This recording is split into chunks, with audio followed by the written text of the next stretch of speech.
Okay, so for this week's lesson, we have a very slow and easy to play blues lead. Now, this would be a great lesson for those of you that are just getting into improvising and trying to understand how it all works, how do phrases work, and how do you do that? And so there's a lot of space in between each of these phrases, and I kind of spaced it out that way intentionally just to make it easier to follow and easier to concentrate on, so you're not overwhelmed by lots of notes coming at you. Now, the jam track for this week's lesson comes from my buddy Quist. He and I have done some collaborations like this in the past, and I always enjoy working with him because I think he writes some of the best jam tracks that are out there.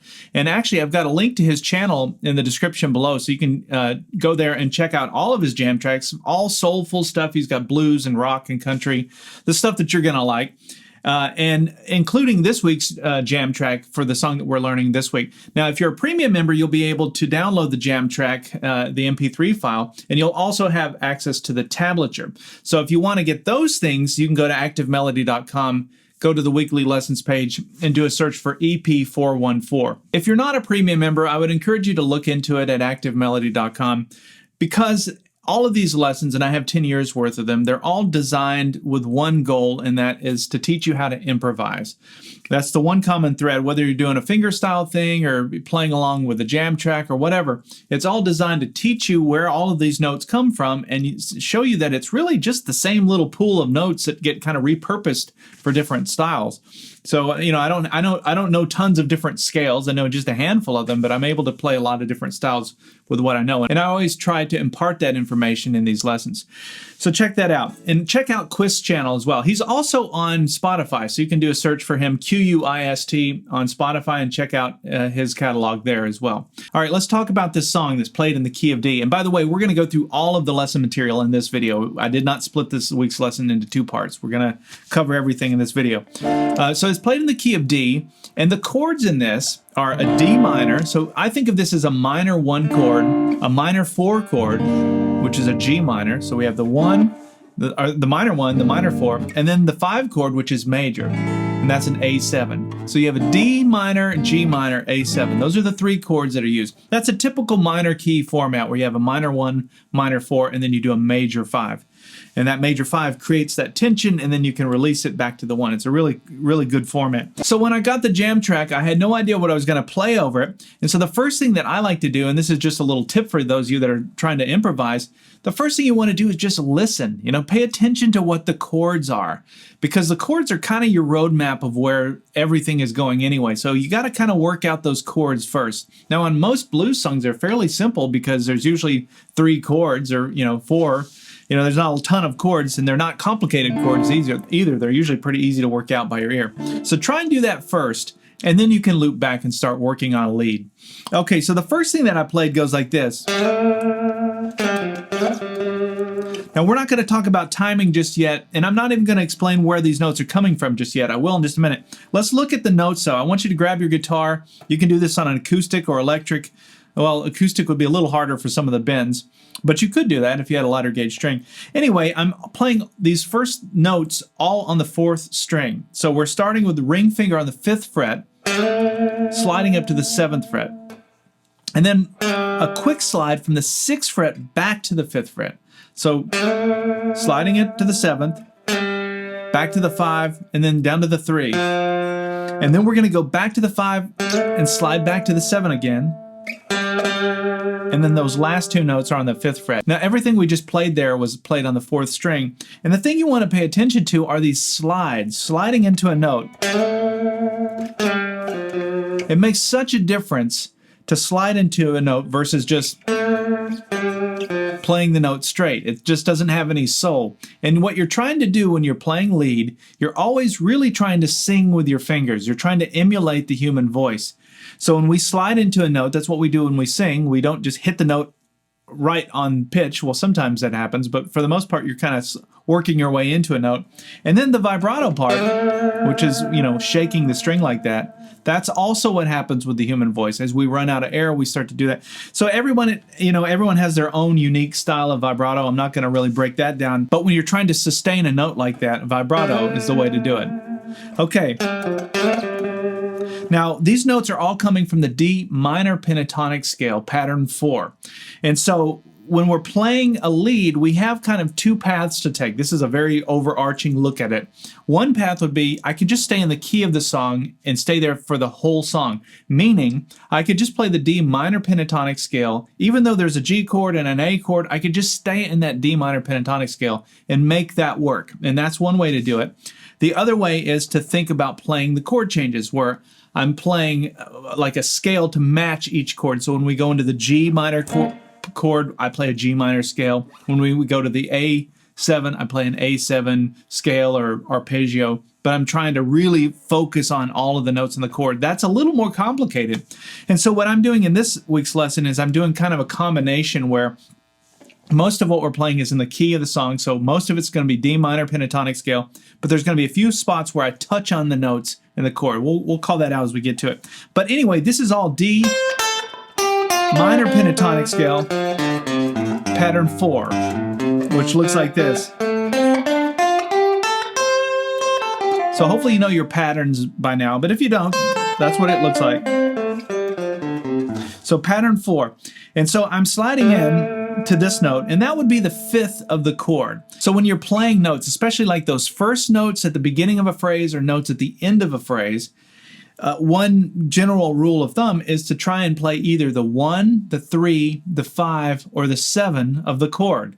So if I was playing a D chord, you know, that would be a D7 chord, for example, I could play either the 1, 3, 5, or 7. Now when you're playing a minor chord, you would play the flatted third. So the 1 is the same that it would be. The 5 is the same as it would be. But the 3 gets flatted. That's all a minor chord is a flatted third. And so anyway, I just wanted to mention that. So when I played this first note, this A note, that's actually the 5. That would be the 5th interval in the major scale for D. But I wasn't thinking about that at all. To be honest, here's the thought process I had. I thought of the D minor chord shape like that, and I just slid into the note of the chord. And so this is why, going back to those chords, why that's so important. So, okay, after that, then I went.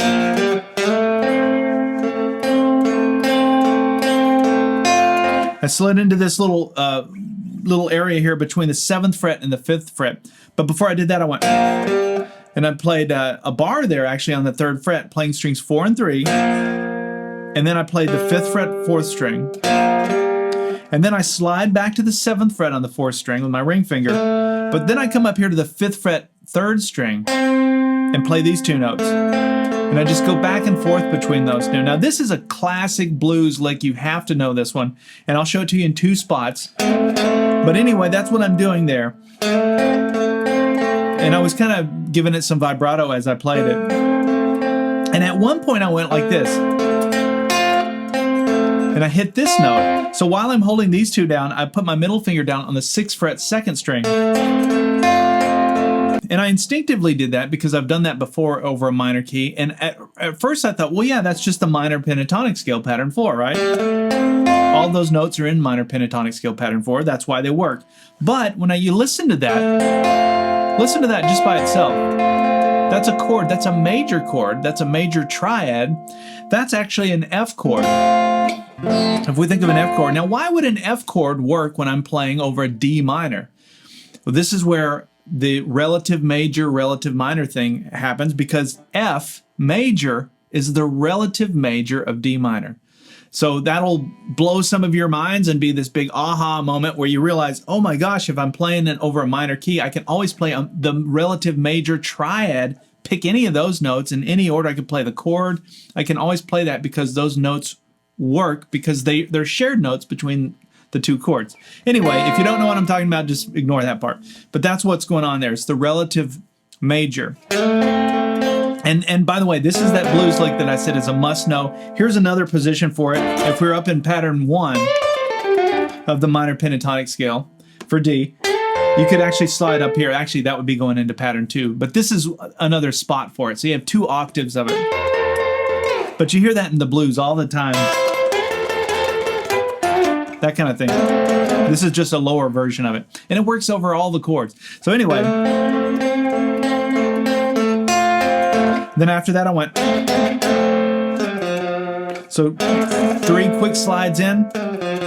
and then back down to that 3rd fret 4th string. All right, so let me back up and play a slow version of this with me playing with a jam track so you can put all of this in context and see where we are.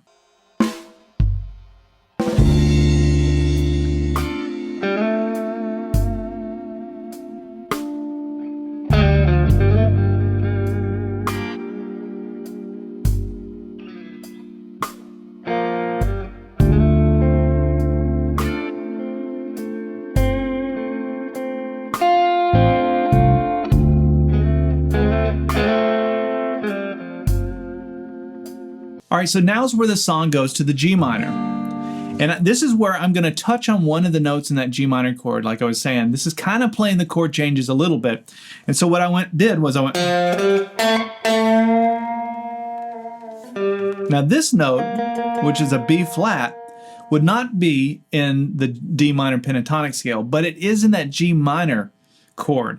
And so that's that flatted 3rd in the chord. If we look at the G minor chord, it looks like that, right? That's the triad of it. Here's G major, but you flat the 3rd. So I wanted to highlight that flatted 3rd, just to color that chord. So I could picture it in my mind. Even before I got there, I knew where it was.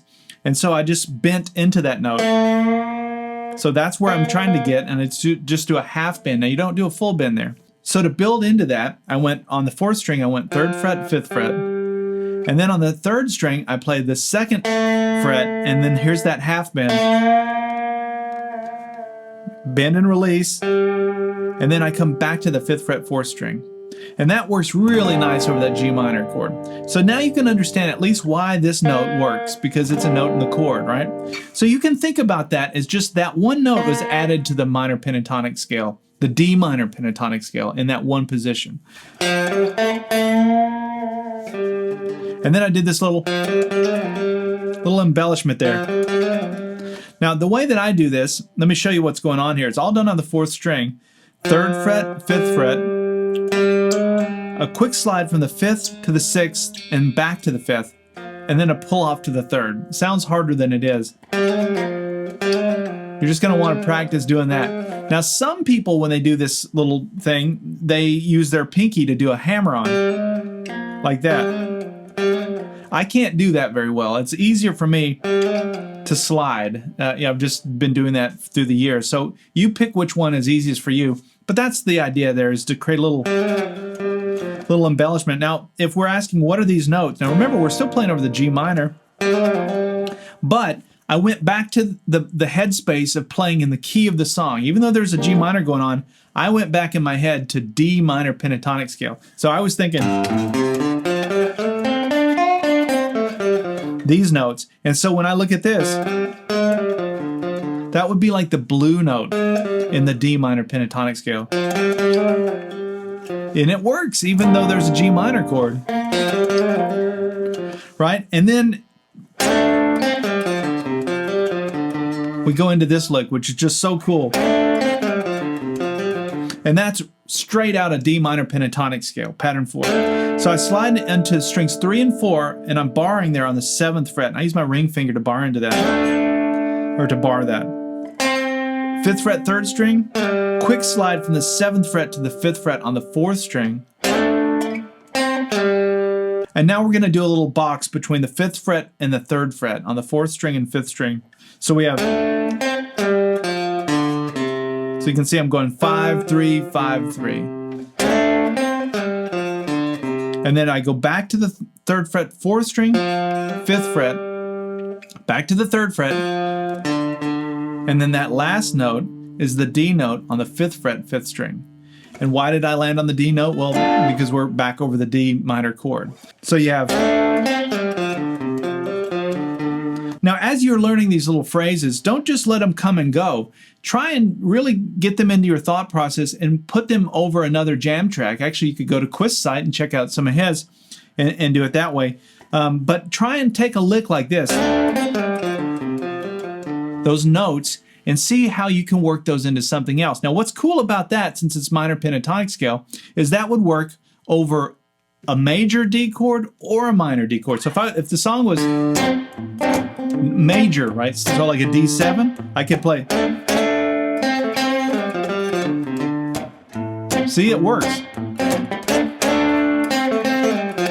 Now I'm just taking those same notes. I changed the timing a little bit, but I'm doing that to give you an idea. So you go, oh, okay, so we're not just, you don't have to just do it the way I'm doing it. You've got the notes now.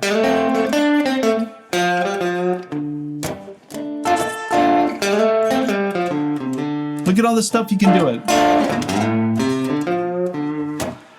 So anyway, throwing that out there to give you some ideas. Okay, so then I come back to this little must-know blues lick that we've already done. 7th fret, 4th string, 5th fret, 3rd string. I played. And then I went back to the 6th fret, 2nd string and played that F triad that we talked about. Right? So you already get that and you already understand why that works. It's the relative major chord. And then I went. So I did a series of bends here on the 8th fret, 2nd string. So that's 8th fret, 2nd string, full bend. I can't remember exactly how many I did. I'm going to play the slow version of the jam track here in just a minute so you can get the exact number. But that's what's going on. And again, that's minor pentatonic scale pattern 4. So far, that's where all of this has been coming from. Right? So then I release it and come down. Now notice that. A release and a pull off. So I've got my index finger here on the 6th fret, 2nd string. It just stays there, anticipating that note. And then 8th fret, 2nd string without the bend. So after that 8th fret, 2nd string, we come back to the 6th fret, 2nd string. Okay, so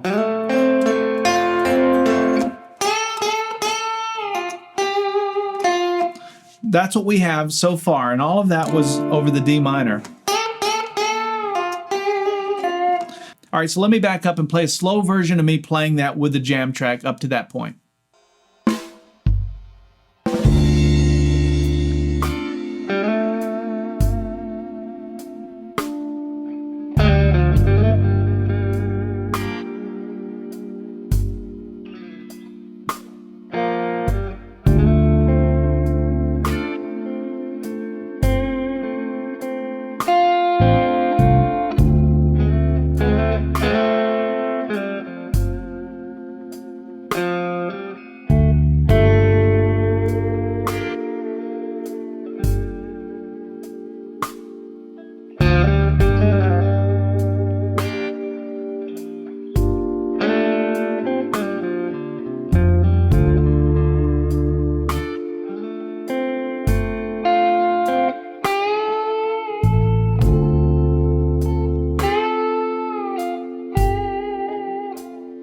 All right, so now's when the song goes to the A7. And this is where I get out of the D minor pentatonic scale just for this 5 chord. And I played the A minor pentatonic scale. Well, with the exception of a few major pentatonic notes. But it starts here. So basically, we're just highlighting the A chord for that one part, for that one chord. So it starts with my ring finger on the 7th fret, 3rd string, index finger on the 5th fret, 2nd string. So I play those two notes. A little bit of a clash there, but I think it sounds kind of cool. And then we do a hammer on between the 5th fret and the 6th fret on the 3rd string. And what I'm fingering here is the A triad. Now I'm not playing it yet, but that's what's going on in my head. And then watch this. So after we play that, we're going to play strings 2 and then 1 behind the bar there on the 5th fret. And then we come to the 8th fret, 2nd string. Now this is where I'm thinking minor pentatonic scale pattern 1 for A. So 2, 1, 8th fret, 2nd string. Then we go back to the 5th fret, 2nd string, 7th fret, 3rd string, back to the 5th fret, 2nd string. So we have. Now, after I played that 5th fret, 2nd string, I came to the 5th fret, 3rd string, and pulled that a little bit sharp. And then 7th fret, 4th string, 5th fret, back to the 7th fret. So all together, that A lick goes like this.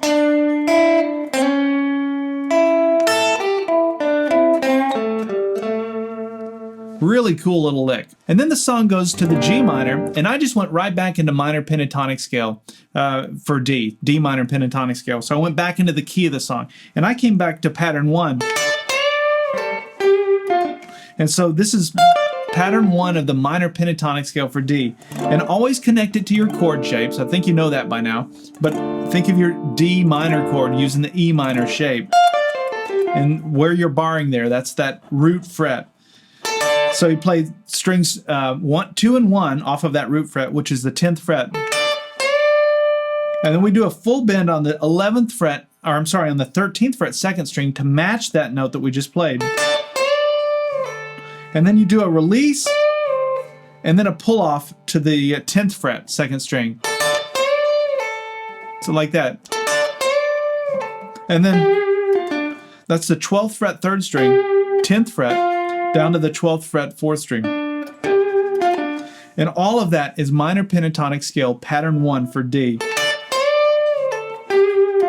Great little blues lick. And then after that I went. So that's just playing strings 2 and 3 behind the root fret there on the 10th fret. And then we play strings 3 and 4 on the root fret. Ring finger comes down to the 12th fret 5th string. All of these notes are minor pentatonic scale pattern 1. And then I do a hammer on to the 12th fret 4th string. And then the last lick, now this is for the turnaround, goes like this. Notice when I came to this note, that's that same note that we bent into when we played over the G minor. So this is where the song goes from the D minor to the G minor. So it goes D minor, G minor, then back to the D minor, and then the turnaround, which is your A. So I'm gonna start with a full bend on the 12th fret 3rd string, and then 10th fret 1st string. And then I come down to the 13th fret 2nd string, 10th fret 2nd string, and there's that 11th fret 2nd string. And that's that note that would be in your G minor triad. So I was picturing my chords here. So I know I have my 1 chord, which would be that, the minor 1. I've got my minor 4 right here using the A minor shape. So some of you are seeing what I'm talking about. So this note is in that chord. So that's why that note works. Now that would not be in the minor pentatonic scale, but it is in that G minor triad. And then after that I played.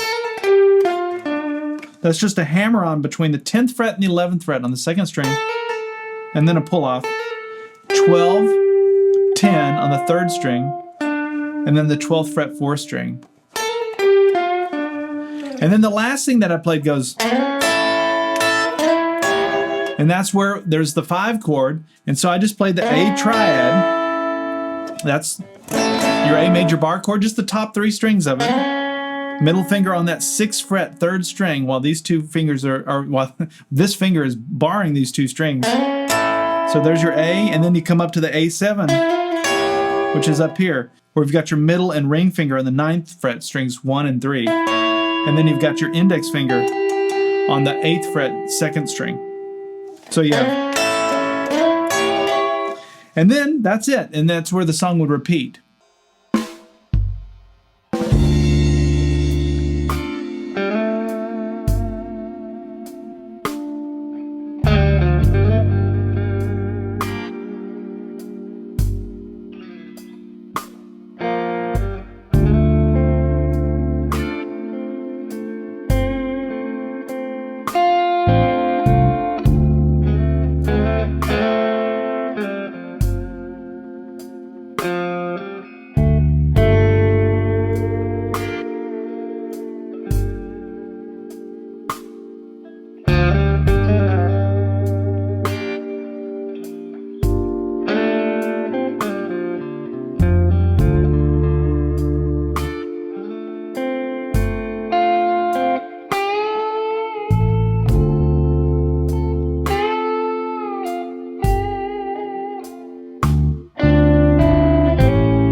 All right, so hopefully you picked up a few licks and got some phrasing ideas. And the big thing is to remember with phrasing to keep some space in between your notes. There's no reason to have to rush and play all over the neck. Just start with one area and kind of work that area. In fact, start kind of low key. If you listen to what Robert Cray does or B.B. King, the pros, they don't come out of the gate big. They don't come out swinging. You come out kind of like, kind of easing into the water. And that allows you to crescendo up to something big. So notice at the end of that lead, there was, it kind of got to a high point and played a little bit faster. I wouldn't want to start the solo off that way. All right, well, hopefully that's given you some ideas. I'll see you next week for something new.